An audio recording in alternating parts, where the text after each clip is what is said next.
हाँ जी, चलिए। अब अपन आज अपना जो नया चैप्टर है अपने एसबीसी वाले सब्जेक्ट के अंदर, ठीक है। जो अपन चैप्टर आज है वो चैप्टर है chapter number 7, non corporate entities. ठीक है। देखो, नॉन कॉर्पोरेट एंटिटीज का मतलब क्या हुआ। नॉन कॉर्पोरेट की बात अपन करें तो नॉन कॉर्पोरेट शब्द का मतलब क्या है, सबसे पहले अपन उस शब्द को समझें। तो देखो, नॉन कॉर्पोरेट का मतलब ये होता है कि जो कॉर्पोरेट नहीं है। जो कॉर्पोरेट नहीं है मतलब कि जो कंपनी नहीं है, which is not a company, which is not a company.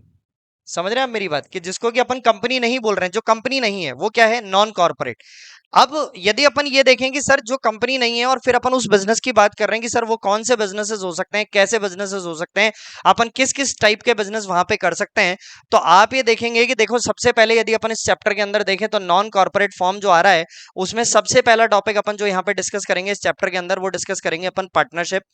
उसके बाद में पार्टनरशिप के फीचर्स, फिर उसके बाद में आप types of partner, types of partnership. उसके बाद में फिर आप देखोगे मेरिट ऑफ पार्टनरशिप, माइनर के लिए क्या प्रोविजन है, लिमिटेशंस क्या होंगी पार्टनरशिप की। इसके बाद में फिर पार्टनरशिप की डीड, और उसके बाद फिर अपन जो आगे नेक्स्ट टॉपिक की तरफ बढ़ेंगे इसमें फिर आएगा benefit of the partnership deed, registration procedure की, अपना रजिस्ट्रेशन का प्रोसेस क्या रहेगा, यदि अपन पार्टनरशिप को रजिस्टर्ड नहीं कराते हैं तो हमारे को क्या क्या नुकसान, क्या क्या फायदे हैं। उसके बाद में फिर आपका एचयूएफ फैमिली का बिजनेस, जिसको कि आप एचयूएफ बिजनेस बोलते हैं या एचयूएफ फैमिली बिजनेस बोलते हैं, वो उसका मैनेजमेंट किस तरीके से होता है, उसके बेनिफिट्स क्या हैं, उसके लिमिटेशंस क्या हैं। उसके अलावा फिर आपके इसके अंदर एचयूएफ फैमिली का जब अपन क्रिएशन करते हैं, जब अपन एचयूएफ फैमिली बनाते हैं या अपन एचयूएफ फैमिली का बिजनेस जब अपन रजिस्टर्ड करते हैं तो किस तरीके से प्रोसेस होता है। इसके अलावा आपका सोल प्रोप्राइटरशिप बिजनेस, कि यदि कोई एक अकेला व्यक्ति काम कर रहा है तो उसको बिजनेस बनाने का क्या फायदा है, क्या नुकसान है, उसके अंदर उसकी क्या लिमिटेशंस हैं, वो बात करेंगे। और एक टॉपिक इसके अंदर आएगा मल्टी स्टेट कोऑपरेटिव सोसाइटी का। ठीक है। मल्टी स्टेट कोऑपरेटिव सोसाइटी का मतलब कि एक ऐसी कोऑपरेटिव सोसाइटी जो कि क्या करती है, जो कि आपके एक से ज्यादा स्टेट्स के अंदर काम करती है, वो मल्टी स्टेट कोऑपरेटिव सोसाइटी होती है।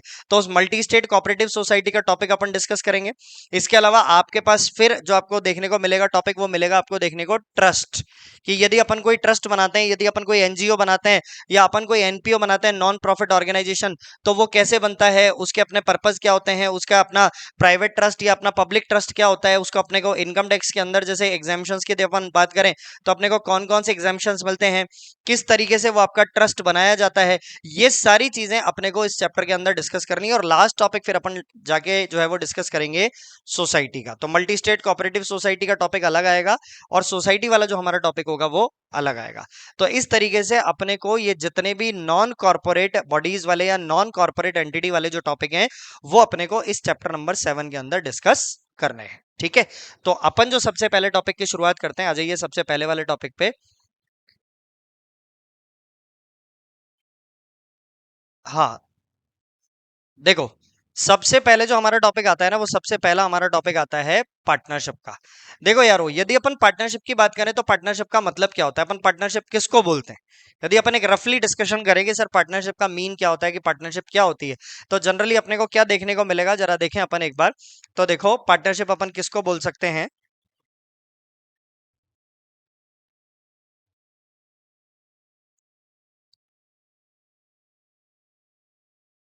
पार्टनरशिप। तो देखो, इसमें पार्टनरशिप में क्या क्या एलिमेंट आपको देखने को मिलेंगे। पार्टनरशिप में सबसे पहले देखा जाए तो इसमें टू और मोर पार्टनर्स आपके पास में होंगे, दो या दो से ज्यादा पार्टनर्स आपके पास में होंगे। नंबर दो में आप देखेंगे तो एक आपके पास में लीगल बिजनेस पर्पस होगा, यानी कि आप किसी ना किसी एक बिजनेस पर्पस के लिए आप काम कर रहे होगे। उसके बाद में तीसरे नंबर पे आप इसमें देखेंगे तो आपके एक शेयरिंग ऑफ प्रॉफिट रहेगा, यानी कि आप प्रॉफिट को शेयर कर रहे होंगे। चौथा नंबर आप देखेंगे तो business operating bye all or any of them, उनमें से कोई एक व्यक्ति या फिर उनमें से सारे के सारे व्यक्ति जो है वो बिजनेस चला रहे होंगे। अपने को ये चीज देखने को मिलेगी।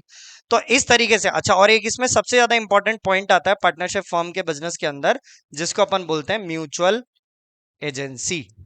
ठीक है।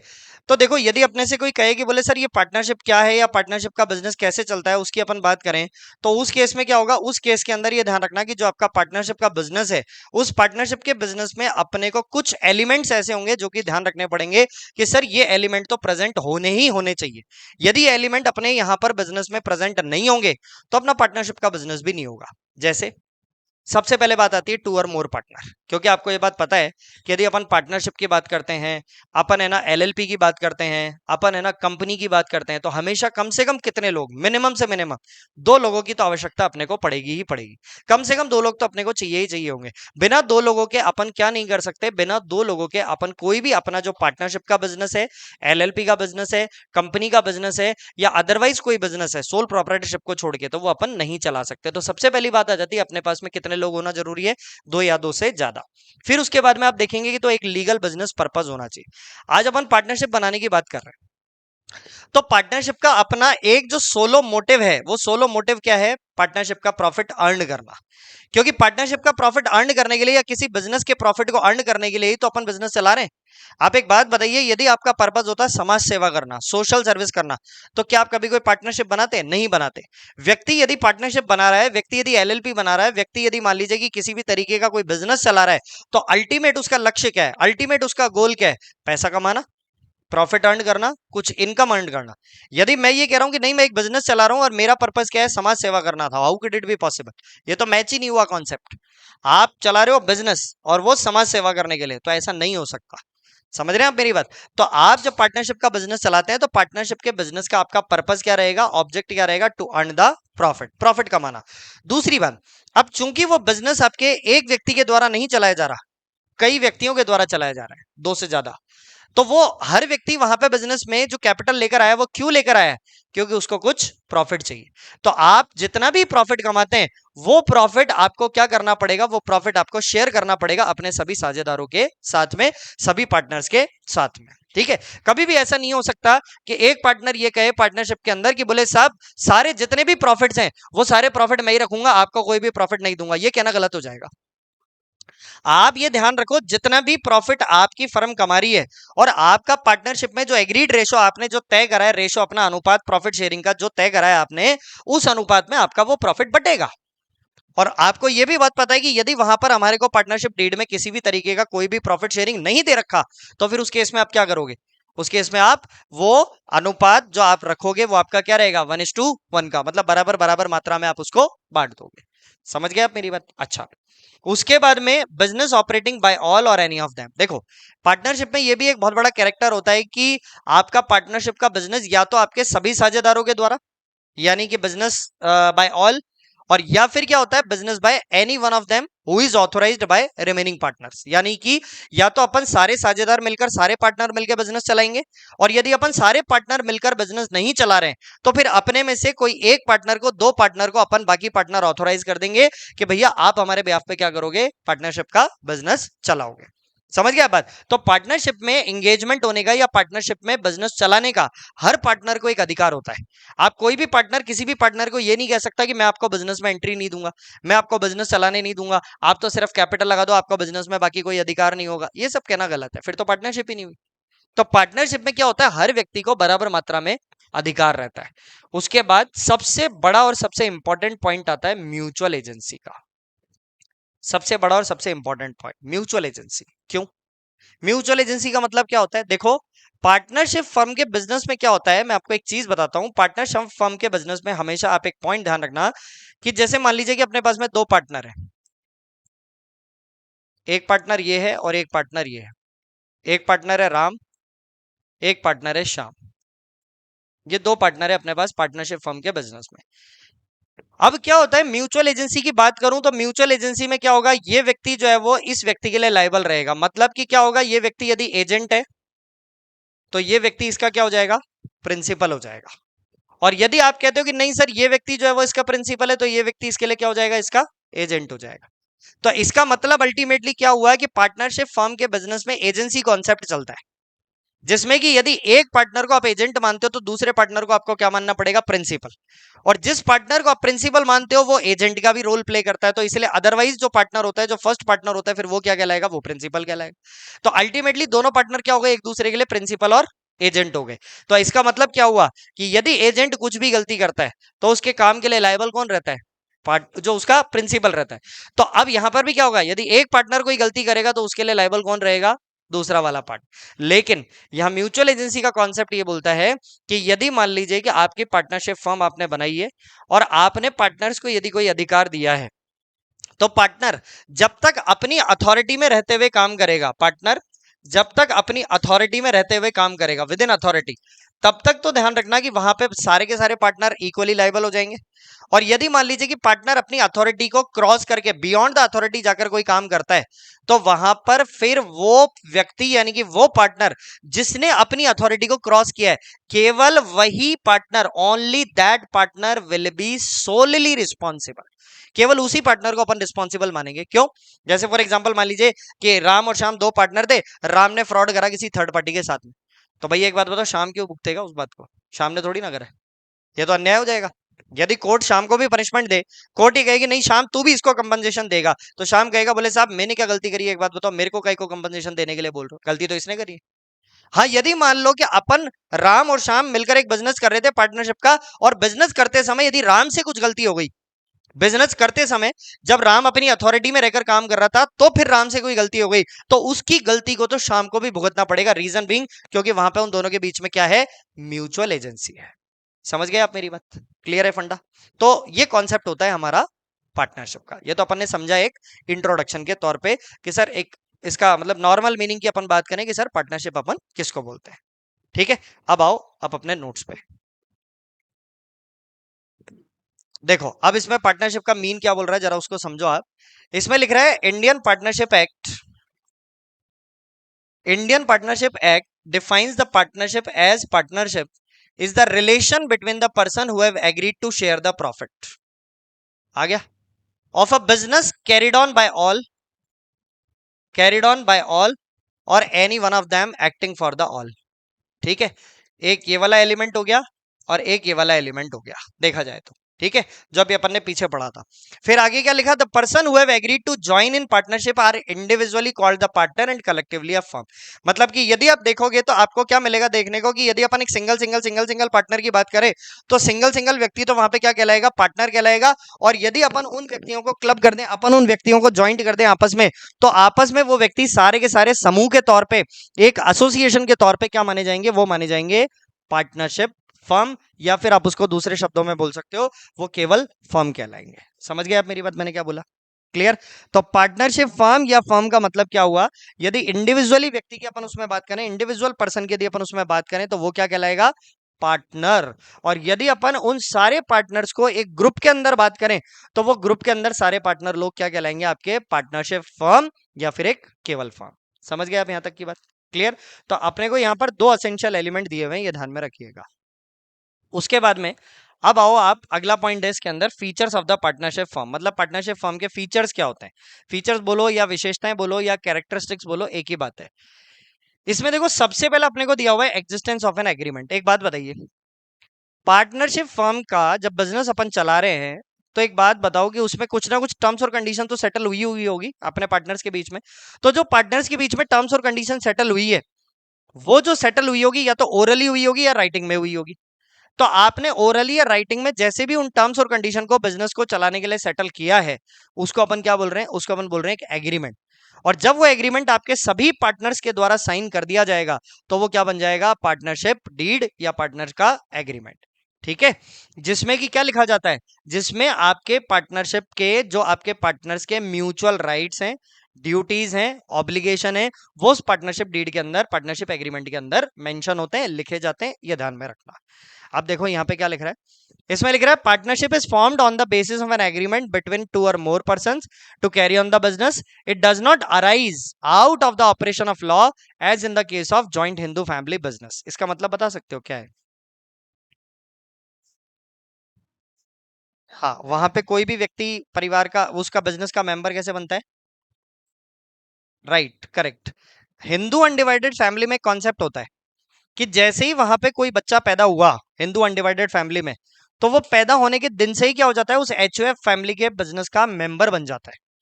उसको 18 साल होने का वेट नहीं करना पड़ता, क्योंकि एचयूएफ का जो रूल बोलता है वो ये बोलता है कि जैसे ही परिवार में कोई नया बच्चा आया, तो वो आते क्या होगा, आपके उस परिवार का बिजनेस का मेंबर बन जाएगा। लेकिन यदि पार्टनरशिप की अपन बात करें, तो ध्यान रखिएगा, पार्टनरशिप के अंदर कौन व्यक्ति पार्टनर बनेगा, जो कि आपके इंडियन कॉन्ट्रैक्ट एक्ट 1872 के सेक्शन 11 के अनुसार कॉन्ट्रैक्ट करने के लिए कैपेबल होता है। समझ गए आप मेरी बात? क्या कि पार्टनरशिप में पार्टनर कौन बनेगा, पार्टनरशिप में पार्टनर वही व्यक्ति बनेगा जो कि आपके इंडियन कॉन्ट्रैक्ट एक्ट 1872 के सेक्शन 11 के अनुसार कॉन्ट्रैक्ट करने के लिए कैपेबल होता है। अब वो सेक्शन 11 में क्या दिया हुआ है, पहला कि वो व्यक्ति मेजर होना चाहिए, 18 साल से ज्यादा उम्र का होना चाहिए। दूसरा, उस व्यक्ति के अंदर सोचने समझने की कैपेसिटी होनी चाहिए, मतलब वो साउंड माइंड होना चाहिए। और तीसरा, not disqualified by the law, मतलब वो कानून के अनुसार जो है वो एक ऐसा व्यक्ति डिक्लेयर ना किया गया हो कि जो कि नॉन कैपेबल हो या अनकैपेबल हो क्या करने के लिए, कॉन्ट्रैक्ट करने के लिए। ऐसा व्यक्ति नहीं होना चाहिए। तब तो क्या होगा, तब तो अपन उस व्यक्ति को वहां पे क्या अपॉइंट कर लेंगे, तब तो अपन उस व्यक्ति को अपॉइंट कर लेंगे वहां पे अपना पार्टनर। तो जो सेक्शन 11 के अनुसार कॉन्ट्रैक्ट करने के लिए कैपेबल है, वो व्यक्ति आपकी पार्टनरशिप फॉर्म में क्या बनाया जा सकता है, पार्टनर बनाया जा सकता है। हाँ जी। नहीं, वो नहीं कर पाएगा कॉन्ट्रैक्ट, क्योंकि वहां पे सारा कॉन्ट्रैक्ट करने की जो जिम्मेदारी होती है वो किसकी होती है, कर्ता की। तो इसलिए को पार्टनर जो होते हैं ना, मतलब परिवार के जो मेंबर होते हैं, they are not liable for anything, whole sole the karta. हाँ, मैं तो बोला ना आपको, होल सोल इस कर्ता। सारा जो आएगा वो सारा दारमदार, सारा जोर, सारा प्रेशर किस पे है, कर्ता पे। वहां पे इंपॉर्टेंट है कर्ता। कर्ता बहुत इंपॉर्टेंट होता है बिजनेस के अंदर, क्योंकि उसी का रोल है, लीड रोल है वो उसका। तो यदि आप उस पोजीशन को आप हटा दोगे ना, तो आपका एचएफ बिजनेस ही खत्म हो जाएगा। जो सीनियर मोस्ट मेंबर होता है अनदर फैमिली के अंदर, कर्ता के बाद में वो अपॉइंट हो जाएगा वहां पे। ठीक है। तो इसलिए कर्ता का बहुत बड़ा रोल आता है। यदि अपन अभी अपन बात करेंगे, एचयूएफ वाला टॉपिक आएगा अपने इसी चैप्टर में, तब मैं बताऊंगा आपको उसको डिटेल में। लेकिन अभी अपन फिलहाल पार्टनरशिप की बात कर रहे हैं, तो मैं पार्टनरशिप में सिर्फ इतना सा बता रहा हूँ आपको कि भाई उसका कॉन्ट्रैक्ट करने के लिए कैपेबिलिटी होनी चाहिए, उस व्यक्ति को अपन बना लेंगे। खैर चलिए, उसके बाद में फिर बोलता है एंगेजमेंट इन द बिजनेस, मतलब बिजनेस में आपका रोल होना चाहिए, बिजनेस में आपका एंगेजमेंट होना चाहिए सारे पार्टनर्स का। क्या होता है, देखो क्या लिख रहा है, a partnership can be formed only on the basis of a business activity. मैंने तुमको बोला ना, कोई समाज सेवा करने के लिए पार्टनरशिप नहीं बनते, उसके लिए तो एनजीओ एनपीओ बनते हैं। तो आपको समाज सेवा नहीं करनी, आपका तो पर्पस क्या है, होल सोल प्रॉफिट कमाना। आपका एकमात्र लक्ष्य है रेवेन्यू अर्न करना, कुछ ना कुछ इनकम कमाना। तो आप इनकम कमाने के पर्पज से, रेवेन्यू कमाने के पर्पज से, प्रॉफिट कमाने के पर्पज से क्या करोगे, किसी भी प्रकार का लीगल बिजनेस करने के लिए पार्टनरशिप आप बना लो। इसलिए मैंने जब वहां पे पॉइंट्स लिखे थे ना अभी, तो मैंने जानबूझ के लिखा था लीगल बिजनेस पर्पस। वरना मैं बिजनेस पर्पस लिखता तो हो सकता था कि तुम कोई ड्रग्स का बिजनेस कर लेते, मे भी पॉसिबल कि कोई तुम चरस गांजे का बिजनेस कर लेते, मे भी पॉसिबल कि जो प्रोहिबिटेड या इलीगल आइटम्स है इंडिया के अंदर तुम उसका बिजनेस कर लेते, तो बिजनेस तो वो भी होता है। लेकिन लीगल बिजनेस का मतलब क्या हुआ, लीगल बिजनेस का मतलब हुआ जो कानून की नजर में in the eyes of law that is a valid, मतलब जिसको कि अपन ने क्या दी है, एक वैलिडिटी दे रखी है। समझ गए आप मेरी बात? क्लियर? अच्छा। इट्स बिजनेस में इंक्लूड ट्रेड, इंडस्ट्री, प्रोफेशन। यदि आप जैसे अपन मान लीजिए कि अपन सब कंपनी सेक्रेटरीज जो है वो बन जाएंगे, तो अपन कंपनी सेक्रेटरीज बनने के बाद में है ना, जैसे मान लो कि मैंने और आपने क्या करा कि मिलकर एक फर्म खोल ली, तो अपन क्या करते हैं, अपन लोगों को कंसल्टेंसी देते हैं। समझ रहे हो बात? अपन जीएसटी का काम कर रहे हैं, अपन इनकम टैक्स का काम कर रहे हैं, अपन लेबर लॉ की कंप्लाइंस कर रहे हैं, अपन फाइनेंशियल लॉज की कंप्लाइंस कर रहे हैं, अपन ऑडिट का काम कर रहे हैं। तो आपने और मैंने फर्म बना ली, तो फर्म प्रोफेशनल्स की भी हो सकती है।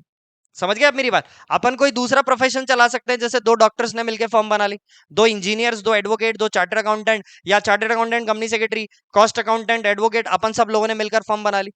तो ऐसा भी हो सकता है। तो अपन ऐसा कोई जरूरी नहीं है कि अपन कोई बिजनेस करने के लिए या कोई प्रोडक्ट बेचने के लिए या माल की मैन्युफैक्चरिंग करने के लिए ही पार्टनरशिप फर्म बनाते हैं, ऐसा नहीं। We can also provide a service, हम सर्विस भी दे सकते हैं, किसी भी प्रकार की सर्विस हो। समझ गए आप मेरी बात? ऐसा। उसके बाद फिर लिखता है 10, a partnership engage in any occupation, production हो चाहे डिस्ट्रीब्यूशन ऑफ गुड्स हो चाहे वो सर्विस हो, with a view to earning profit. आपका एकमात्र मोटो क्या होना चाहिए, आपका एकमात्र लक्ष्य होना चाहिए टू अर्निंग द प्रॉफिट। चाहे तुम माल का प्रोडक्शन करो, चाहे तुम गुड्स का प्रोडक्शन करो, चाहे तुम मैन्युफैक्चरिंग करो, चाहे तुम्हारी मर्जी है जो करो, परंतु बस तुमको एक ही चीज ध्यान में रखनी है कि तुम्हारा जो भी काम करने का पर्पज है, वो काम करने का पर्पज क्या होना चाहिए, सोल पर्पज, एकमात्र purpose to earn the money. Profit कमाना होना चाहिए, ध्यान में रखना। यहां तक का पॉइंट क्लियर? कोई डाउट किसी को? नहीं। अब आते हैं यारो sharing of profit and losses. Although we have already discussed earlier, हम डिस्कस कर चुके हैं कि शेयरिंग ऑफ प्रॉफिट और लॉसेस कि पार्टनर, क्योंकि पार्टनरशिप में कोई व्यक्ति क्यों आता है कि आज मेरे को पार्टनरशिप का जो प्रॉफिट होता है वो शेयर करना होता है। क्यों? मैं अपनी कैपिटल लेकर आ रहा हूँ, मेरी कैपिटल से भी फर्म ने प्रॉफिट कमाया है, तो मैं इंटाइटल्ड हूँ कि यार मेरी कैपिटल से यदि आपकी फर्म ने कोई प्रॉफिट कमाया है तो उस प्रॉफिट में से कुछ हिस्सेदारी, कुछ पार्टनरशिप मेरी भी होगी, कुछ शेयरिंग मेरी भी होगी। इसलिए हमारा तीसरा पॉइंट क्या बना? Sharing of profit and losses. ठीक है, पढ़िएगा। In a partnership firm, the partners are entitled to share in the profit and also to bear the losses if any. ऐसा नहीं होता कि हमेशा प्रॉफिट ही शेयर करोगे। बोले घाटा हो गया तो, बोले घाटा हो गया तो बोले साहब नमस्कार, जानते नहीं हम आपको। ऐसा नहीं होता है। यदि घाटा हुआ तो देखो घाटा भी शेयर होता है, प्रॉफिट हुआ तो नेचुरल सी बात है शेयर होगा ही होगा। लेकिन अपने जनरली आम बोलचाल की भाषा में क्या बोलते हैं अपन? प्रॉफिट शेयरिंग करने के लिए, प्रॉफिट शेयरिंग करने के लिए। तो जनरली स्टूडेंट के दिमाग में थ्योरम क्या सेट हो जाता है? बोले यार पार्टनरशिप में ना सिर्फ प्रॉफिट शेयर होता है, लॉस शेयर होता ही नहीं। तो मेरे को एक बात बताओ भाई, तुम सारे के सारे पार्टनर यदि प्रॉफिट शेयर करोगे तो लॉस क्या मोदी जी शेयर करेंगे क्या? मुझे ये समझाओ, तुम कौन शेयर करेगा? तुमने ही शेयर करना है ना यार। तो इसलिए हमेशा ये ध्यान रखो। फिर आप मेरे को कई बार बच्चा बोलता है, बोले सर है ना, वो अपन तो प्रॉफिट शेयरिंग रेशो निकालते हैं, सर लॉस शेयरिंग रेशो की बात ही नहीं होती कहीं पे। My dear friend, generally loss भी आपके प्रॉफिट शेयरिंग रेशो में ही बढ़ता है। लेकिन यदि मान लो आप कहते हो प्रॉफिट शेयरिंग रेशो ही नहीं दे रखा, बोले सर हमारे को, फिर हम लॉस किस अनुपात में बांटे, लॉस कैसे बांटे? तो फिर इक्वली बढ़ जाएगा, सीधी सी मैथमेटिक्स है, नेचुरल रूल लगेगा फिर उस जगह 1:1 का। तो इसलिए अब ये ध्यान रखना है। इसलिए अपने को ये गलत फहमी में नहीं रहना है कि बोले सर यदि अपन प्रॉफिट शेयरिंग कर रहे हैं तो अपन प्रॉफिट ही शेयरिंग कर रहे हैं, लॉस की हमारी जिम्मेदारी नहीं है, लॉस की जिम्मेदारी नरेंद्र मोदी जी को दे रखी है अपन। ऐसा नहीं होता, वो भी जिम्मेदारी अपनी।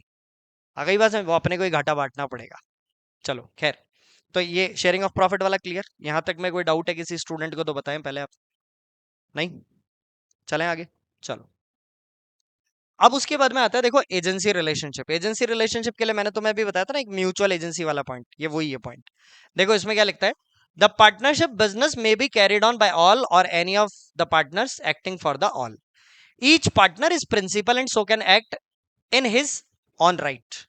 आगे लिखा, at the same time he can act on behalf of the other partner as their agent. मतलब एक व्यक्ति दो रोल प्ले कर रहा है, एक व्यक्ति दो रोल प्ले कर रहा है। मैं जैसे मान लीजिए कि मैं आपके लिए एक रोल यदि प्रिंसिपल का प्ले कर रहा हूं तो आप मेरे लिए क्या हो गए? एजेंट। और यदि मान लीजिए कि मैं आपके लिए जो है वो क्या कर रहा हूं, एक एजेंट का रोल प्ले कर रहा हूं, तो आप मेरे लिए क्या हो गए? प्रिंसिपल। और अल्टीमेटली क्या होता है कि जो प्रिंसिपल ऑफ एजेंसी है, यानी कि जो आपका एजेंसी का कॉन्ट्रैक्ट है, कॉन्ट्रैक्ट एक्ट के अंदर वो क्या बोलता है कि एजेंट के सभी कामों के लिए, सभी एक्शंस के लिए हु इज लायबल?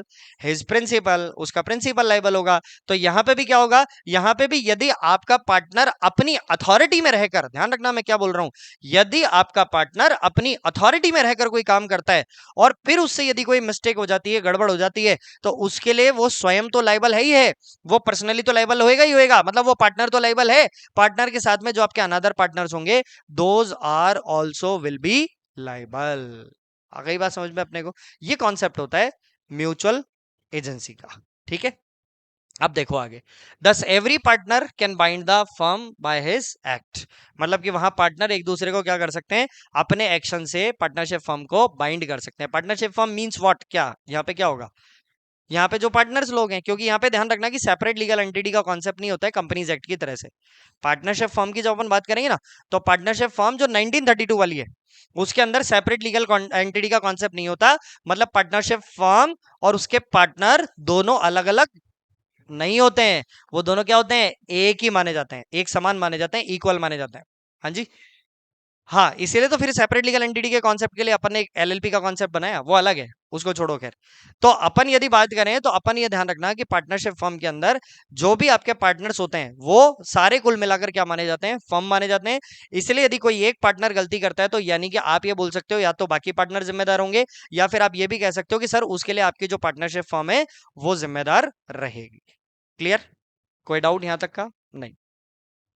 अब आइएगा अनलिमिटेड लाइबिलिटी। ये बात आपको बहुत अच्छे से शायद पता होगी कि आपके पार्टनरशिप फर्म में पार्टनर्स की जो लाइबिलिटी होती है वो हमेशा क्या होती है, अनलिमिटेड होती है। वो तो कॉर्पोरेट एंटिटीज होती है जिनमें कि आपके शेयर होल्डर की या पार्टनर की जो लाइबिलिटी होती है वो लिमिटेड हुआ करती है। जैसे कंपनीज एक्ट में शेयर होल्डर की लाइबिलिटी, जैसे एलएलपी एक्ट के अंदर जो आपके पार्टनर्स होते हैं या डेजिग्नेटेड पार्टनर्स होते हैं उनकी लाइबिलिटी वो लिमिटेड होती है क्योंकि वो बॉडी कॉर्पोरेट है। लेकिन यदि अपन पार्टनरशिप फर्म के बिजनेस की बात करें तो this is not a body corporate, ये बॉडी कॉर्पोरेट नहीं है। इसलिए यहां पर इसकी जो लाइबिलिटी है ना वो लाइबिलिटी अनलिमिटेड रहेगी। यहां पे इनकी लाइबिलिटी लिमिटेड नहीं होती है। ये बात आप ध्यान में रखिएगा। क्लियर? अब पढ़ते हैं, देखो क्या लिख रहा है। The liability of the partner is unlimited as in the case of the sole proprietorship। मतलब जिस तरीके से एक सोल प्रोप्राइटरशिप में पार्टनर की लाइबिलिटी हमेशा क्या, वो सॉरी, ऑनर की लाइबिलिटी हमेशा क्या होती है, सोल प्रोप्राइटर में प्रोप्राइटर की लाइबिलिटी अनलिमिटेड, सारे लॉसेस सारे प्रॉफिट के लिए वो स्वयं जिम्मेदार होता है। उसी प्रकार से ध्यान रखना है कि आपके पार्टनरशिप फर्म में भी जो आपका पार्टनर होता है उसकी लाइबिलिटी भी हमेशा क्या रहेगी, अनलिमिटेड रहेगी। फिर आगे लिखा, in case some obligation arises that not only the partnership asset but also the private property of the partner can be taken for the payment of the liability of the firm. देखो यहां पे जो private property लिखा है, इस private property का मतलब क्या हो गया, आपकी पर्सनल एसेट,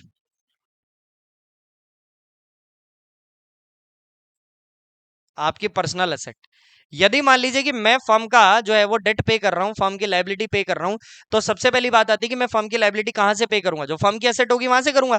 परंतु मान लीजिए कि फर्म की जो एसेट थी वो तो पड़ गई कम और फर्म की जो लाइबिलिटी वो हो गई ज्यादा, तो जो ये डिफरेंस आ गया, इस डिफरेंस को पे करने के लिए मुझे क्या करना पड़ेगा, इस डिफरेंस को पे करने के लिए मुझे घर से पैसा लाना पड़ेगा। घर से पैसा लाना पड़ेगा इसका मतलब क्या है, मुझे मेरी पर्सनल प्रॉपर्टी कंट्रीब्यूट करनी पड़ेगी कहां पे, पार्टनरशिप फर्म के बिजनेस में। समझ गया आप मेरी बात? ताकि मेरा जितना भी जो भी डेट है ना वो डेट मेरे द्वारा क्या करा जा सके, पेमेंट करा जा सके। समझ में आ गई बात अपने को? क्लियर? नेक्स्ट पे आए। अब उसके बाद में अपन चलते हैं नेक्स्ट, आगे अपना अगला टॉपिक आता है टाइप्स ऑफ पार्टनरशिप, की पार्टनरशिप कितने तरीके की होती है। ठीक है, देखो इसमें सबसे पहले लिख रहा है according to the nature of agreement. Agreement के नेचर के हिसाब से बात करें, there can be three types of partnership, मतलब तीन तरीके की पार्टनरशिप अपने को देखने को मिलेगी। सबसे पहली पार्टनरशिप कौन सी आती है, पार्टनरशिप एट विल। सबसे पहली पार्टनरशिप, पार्टनरशिप एट विल क्या होता है, कोई बता सकता है? पार्टनरशिप एट विल क्या होती है, कोई बता सकता है?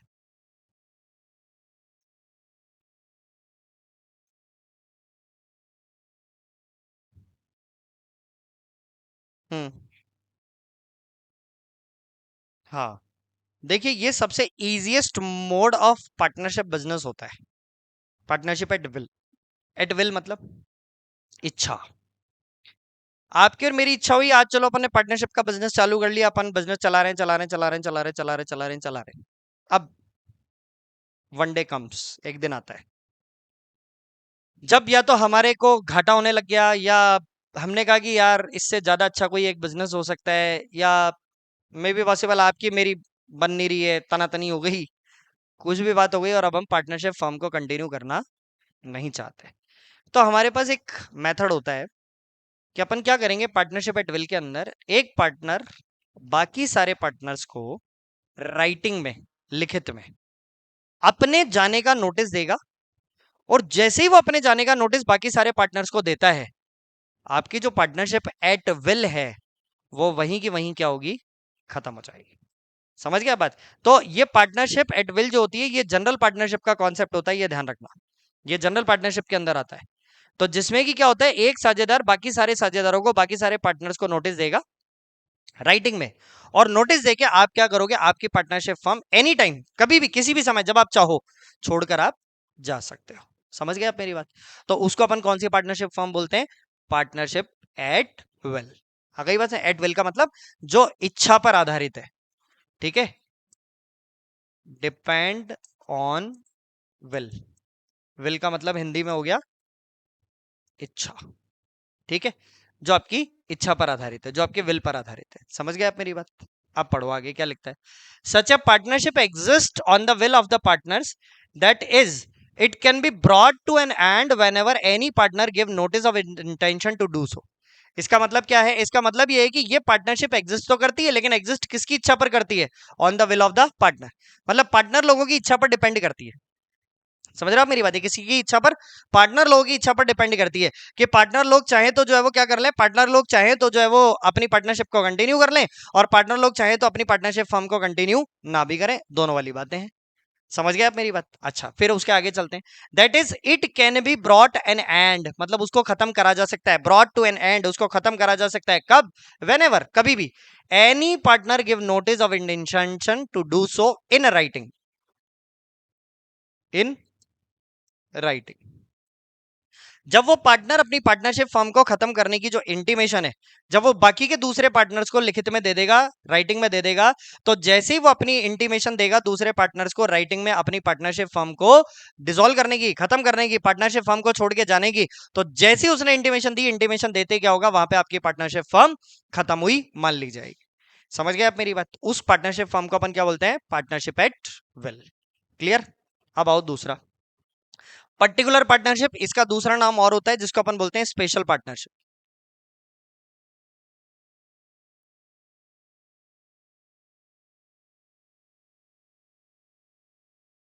स्पेशल पार्टनरशिप, इसको पर्टिकुलर पार्टनरशिप है, स्पेशल पार्टनरशिप क्यों बोला गया? क्योंकि देखो ये एक पर्टिकुलर पर्पस के लिए बनाई जाती है, एक पर्टिकुलर बिजनेस के लिए बनाई जाती है, और जैसे ही आपका वो पर्टिकुलर पर्पस पूरा हुआ, जैसे ही आपका वो पर्टिकुलर बिजनेस पूरा हुआ, आपकी पार्टनरशिप फर्म भी क्या होगी? आपकी पार्टनरशिप फर्म भी खत्म हो जाएगी। ठीक है? इसमें कोई टाइम लिमिट हो भी सकती है और हो सकता है इसमें कोई टाइम लिमिट ना भी हो, वो डिपेंड करेगा। A particular partnership is formed for undertaking a particular venture. Venture मतलब होता है बिजनेस,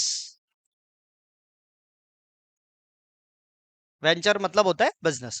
पर्टिकुलर बिजनेस करने के लिए आपने कोई पार्टनरशिप फर्म बनाई, पर्टिकुलर पर्पस को पूरा करने के लिए आपने कोई पार्टनरशिप फर्म बनाई। जैसे फॉर एग्जांपल मान लीजिए कि मैंने और आपने मिलकर एक पार्टनरशिप फर्म बनाई कि अपने को जयपुर से दिल्ली एक हाईवे बनाना है, 6 लेन हाईवे बनाना है, या एक एक्सप्रेस वे बनाना है। तो आपने और मैंने मिलकर उसके लिए पार्टनरशिप बना दी। पार्टनरशिप बनाने के बाद में अपन ने वो हाईवे बना दिया, एक्सप्रेस वे रेडी हो गया, उसका उसका एकदम इनोग्रेशन हो गया, उस पे आना जाना व्हीकल्स का चालू हो गया, अपनी पार्टनरशिप क्या होगी? वहीं की वहीं खत्म हो जाएगी। क्यों? क्योंकि अपना जो पर्पस था, अपना जो बिजनेस था, अपना जो वेंचर था, वो क्या हो चुका है? कंप्लीट हो चुका है। तो ऐसी जो पार्टनरशिप होगी आपकी, वो पार्टनरशिप आपकी कौन सी कहलाएगी? Particular partnership. क्लियर? अब पढ़ो आगे। It comes to an end, वो कब खत्म हो जाती है? Automatically with the completion of the venture.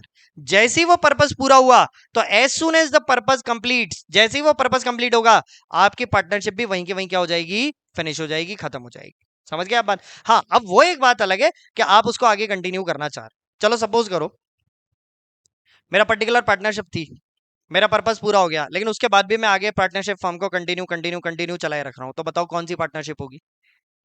Eight will. आ गई बात समझ में?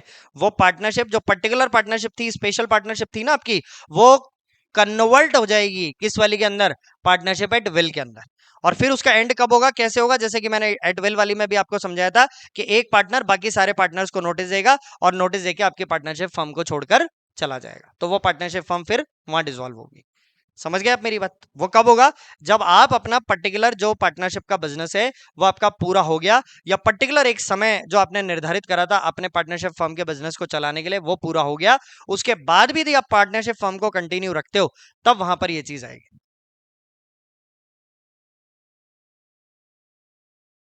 नहीं, वो फिर आपको पार्टनरशिप डीड में पहले चेंज करना पड़ेगा।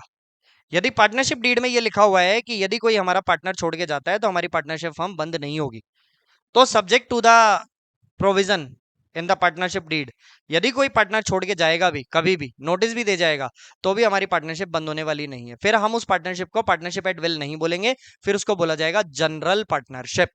ये ध्यान रखना। क्यों? क्योंकि एट विल वाली पार्टनरशिप का तो मोटो ही यही होता है, मतलब ही यही होता है क्या, कि एक पार्टनर छोड़ के गया तो आपकी पार्टनरशिप जो है वो वाइंड अप हो जाएगी। वो तो एट विल है, विश पे है, ये ध्यान रखना। तो फिर आप जो सवाल कर रहे हो, आप जो क्वेश्चन पूछ रहे हो, उसमें वो पार्टनरशिप जनरल पार्टनरशिप होगी। ठीक है? इसके बाद में आइएगा partnership for a fixed duration. मेरे को बताने की जरूरत नहीं है, नाम से पता लग रहा है कि पर्टिकुलर एक समय के लिए अपन ने बनाई। ऊपर तो अपन ने सेकंड पॉइंट में तो पार्टनरशिप जो बनाई थी वो अपन ने किसके लिए बनाई थी? एक पर्टिकुलर पर्पस के लिए, एक पर्टिकुलर वेंचर के लिए, एक पर्टिकुलर ऑब्जेक्ट के लिए।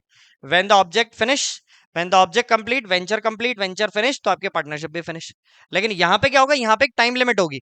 तो जो आप यहाँ पर टाइम लोगे ना, तो वो टाइम जैसे ही आपका फिनिश होगा, टाइम के फिनिश होते ही आपकी क्या होगी? आपकी पार्टनरशिप भी फिनिश हो जाएगी। जैसे इसमें क्या लिखा है देखो, such partnership is for a fixed period. एक निर्धारित समय के लिए होती है। ऑफ टाइम से फॉर एग्जांपल 2 साल, 5 साल और एनी अदर ड्यूरेशन। समझ गए आप बात? यदि मान लो कि आप सपोज करो कि ये पर्टिकुलर एक टाइम के लिए निर्धारित नहीं होती, तो पर्टिकुलर एक टाइम के लिए फिक्स नहीं होती, तो फिर क्या करते हैं आप? जनरल पार्टनरशिप कहलाती।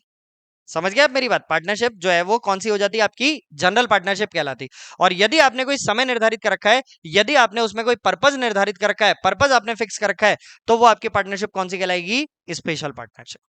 समझ गए आप मेरी बात? मैंने क्या बोला? क्लियर? कोई डाउट यहां तक में? नहीं।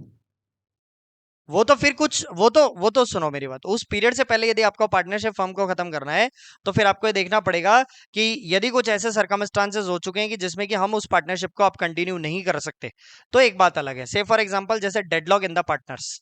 डेडलॉक इन द पार्टनर्स का मतलब होता है कि पार्टनर्स के आपसी झगड़े इतने बढ़ चुके कि कोई पार्टनर दूसरे पार्टनर की सुन ही नहीं रहा। और आपने पार्टनरशिप फर्म बना रखी है 5 साल के लिए, अभी तो 2 ही साल हुए, लड़ रहे हैं वो आपस में। तो एक बात बताओ, पार्टनरशिप फर्म का बिजनेस आगे कैरी ऑन कैसे होगा? उसके अलावा 5 साल के लिए पार्टनरशिप बनाई, एक पार्टनर को छोड़ के सारे पार्टनर इंसॉल्वेंट हो गए। एक पार्टनर को छोड़ के सारे पार्टनर इंसॉल्वेंट हो गए, तो भी पार्टनरशिप फर्म डिस्क्वालीफाइड हो गई। एक पार्टनर को छोड़ के सारे पार्टनर मर गए, तो भी पार्टनरशिप फर्म डिस्क्वालीफाइड हो गई। एक पार्टनर को छोड़ के कोर्ट ने सभी पार्टनर्स को जो है वो क्रिमिनल डिक्लेयर कर दिया, तो भी पार्टनरशिप इनवैलिड हो जाएगी आपकी। तो ऐसी, या फिर कंटिन्यूसली हमारे को लॉसेज ही लॉसेज हो रहे हैं, तो फिर आप क्या कर सकते हो? तो फिर आप उस जगह पे आप वेट नहीं करोगे for the completion of A fixed period. आप उससे पहले भी क्या कर सकते हो? आप उससे पहले भी अपनी पार्टनरशिप फर्म को वाइंड अप करके, बंद करके आप जा सकते हो, कोई दिक्कत नहीं, चलेगा उसमें भी। ठीक है? तो वो तो एक्चुअली क्या है, वो चीज तो डिपेंड करेगी कि भाई आप पार्टनरशिप फर्म में ऐसी क्या घटनाएं घटी है कि जिसकी वजह से हमारे को वो पार्टनरशिप फर्म का जो बिजनेस है वो बंद करना पड़ रहा है, या पार्टनरशिप फर्म का बिजनेस हम वाइंड अप करके जा रहे हैं। वो तो परिस्थितियों पे डिपेंड करेगा, परिस्थितियों पे निर्भर करेगा। वो आपके इस पर्टिकुलर पार्टनरशिप में भी देखने को मिल सकती है वो चीज, और वो चीज आपके यहाँ पर भी देखने को मिल सकती है, और इवन वो जनरल पार्टनरशिप में भी हो सकता है, जो बाद में आपको बता रहा हूँ, वो चीज वहां पर भी हो सकती है। समझ गए आप मेरी बात? ठीक है। अब आइएगा इसके बाद में नेक्स्ट टॉपिक अपना, टाइप्स ऑफ पार्टनर, कि पार्टनर कौन कौन से होते हैं। अभी तो अपन ने बात करी जो है वो पार्टनरशिप फर्म कौन कौन सी होती है, और अब अपन बात कर रहे हैं टाइप्स ऑफ पार्टनर, मतलब पार्टनर कितने तरीके के होते हैं। तो देखो इसमें सबसे पहले लिख रहा है various types of partner found in the partnership firm R S follow. सबसे पहला आता है एक्टिव पार्टनर। एक्टिव पार्टनर कौन होता है? जो आपके पार्टनरशिप फर्म के बिजनेस में इन्वॉल्व होता है, आता है, डिसीजन लेता है, बिजनेस चलाता है, बिजनेस अफेयर्स मैनेज करता है, कंट्रोल करता है, एडमिनिस्ट्रेशन करता है, वो पार्टनर आपका कौन सा पार्टनर कहलाता है? एक्टिव पार्टनर कहलाता है। समझ गए आप मेरी बात? पढ़िएगा। Partner who take active part in the conduct of the day to day business of the firm are called active partner. Day to day, रोज आएगा वो पार्टनरशिप फर्म के ऑफिस में, आएगा, बैठेगा, बिजनेस चलाएगा, डिसीजन लेगा, स्ट्रेटेजी बनाएगा, प्लान बनाएगा, पॉलिसी बनाएगा, तो वो पार्टनर हमारा कौन सा कहलाएगा? Active partner. और क्या लिखा? These partner carry on business on behalf of the other partners. और ये पार्टनर क्या करते हैं? एक दूसरे पार्टनर के बिहाफ पर आपके पार्टनरशिप फर्म का बिजनेस ऑपरेट करते हैं या बिजनेस चलाते हैं। ठीक है? उसके बाद में आता है यारो स्लीपिंग या डॉर्मेंट पार्टनर। इसको अपन दूसरा नाम इनएक्टिव पार्टनर भी देते हैं। नहीं होता, बस कैपिटल लगाएगा, कैपिटल लगाएगा, शेयरिंग ऑफ प्रॉफिट करेगा और कुछ नहीं करेगा, बाकी स्लीपिंग मोड पे रहता है, गायब रहता है, दिखता भी नहीं है पार्टनरशिप फर्म के अंदर। ठीक है? और थर्ड पार्टीज के लिए अननोन होता है, ये ध्यान रखना, क्योंकि थर्ड पार्टीज को पता ही नहीं है ऐसा भी कोई पार्टनर है।